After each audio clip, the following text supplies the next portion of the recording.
नमस्कार भोजपुरिया भैया लोग, दिल से हैप्पी होली। और आज बहुत बढ़िया मैटर लेकर हुआ सबके बीच में उपस्थित बानी।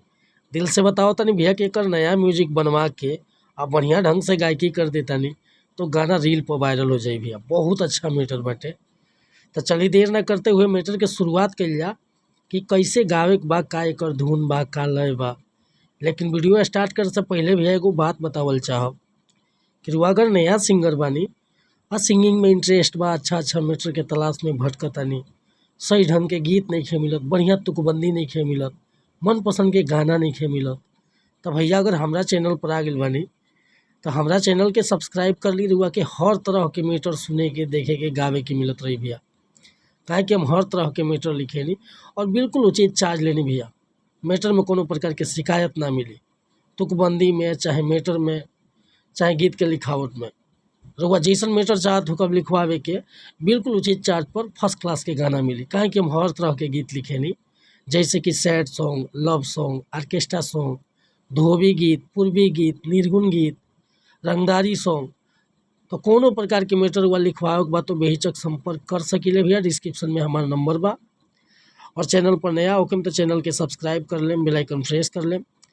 हर रोज रुआ नया नया मैटर सुने के, देखे के और गावे के मिलत रहे। आज के मैटर लिखले बानी भैया। जब जानते बानी जी कि केहू के दिल टूटेला तो दिल से कैसन आवाज़ निकलेला। आज वो चीज़ के दिल से गहराई से लेके हम लिखले बानी गीत के। थोड़ा सा आप शब्द लागी, लेकिन मतलब यही बताई अब दिल का सोचा था। केहू के दिल टूटी तो का बढ़िया चीज़ निकली, खराबे ना निकली। तो देखिए वो दीवाना का कहत हटे। एगो लड़की से प्रेम कर लेना तो लड़कियाँ धोखा दे देती है, केहू और के साथ शादी होकर सेट हो जाता। जब कार्ड लिया के दिले बिया, लड़का के बूझी जे कि ओकरा ऊपर पहाड़ टूट गइल बाटे भैया। आ देखी कौना भाव में का कहता।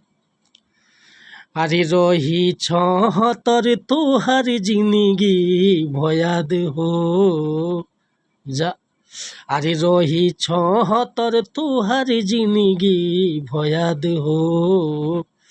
आ जाए तारा मई के तू कैलू बर्बाद हो। जाए तारा माई के तू कैलू बर्बाद हो।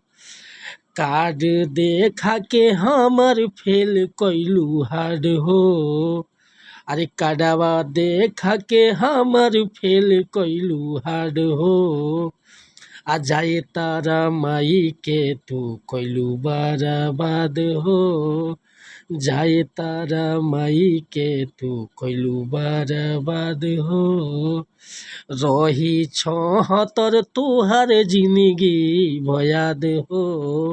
अरे रही छहतर तोहर जिंदगी भयाद हो। आ जाए तारा माई के तू कैलू बर्बाद हो। जाए तारा माई के तू कैलू बर्बाद हो। तो भैया अगर हमसे गाँव में कोनो मिस्टेक भइल हुई तो क्षमा चाहता नहीं। एक पार्ट नीचे से और एक पार्ट ऊपर से दुगुन उठा के बोल सकिले रहुआ, बड़ी अच्छा लगी। हम तो नहीं बोल पाओ तो आवाज़ हमारे भाषण बटे तो रहुआ के बढ़िया से गायकी कर सकत नहीं, बढ़िया म्यूजिक बनवा के रील पर पक्का वायरल होई।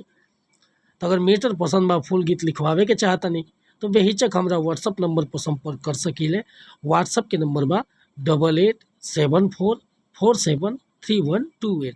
कोनो प्रकार के मैटर लिखवावे खतरा, चाहे नया म्यूजिक बनवावे खतरा, बेहिचक संपर्क कर सकीले भैया। मिलत तनी फिर से अगला वीडियो में। वीडियो पसंद आई तो एगो लाइक करब, कमेंट करब। आ चैनल पर नया होखेम तो चैनल के सब्सक्राइब कर लेब। ठीक बा भैया। जय हिंद, जय भारत, जय भोजपुरी समाज और दिल से हैप्पी होली भैया।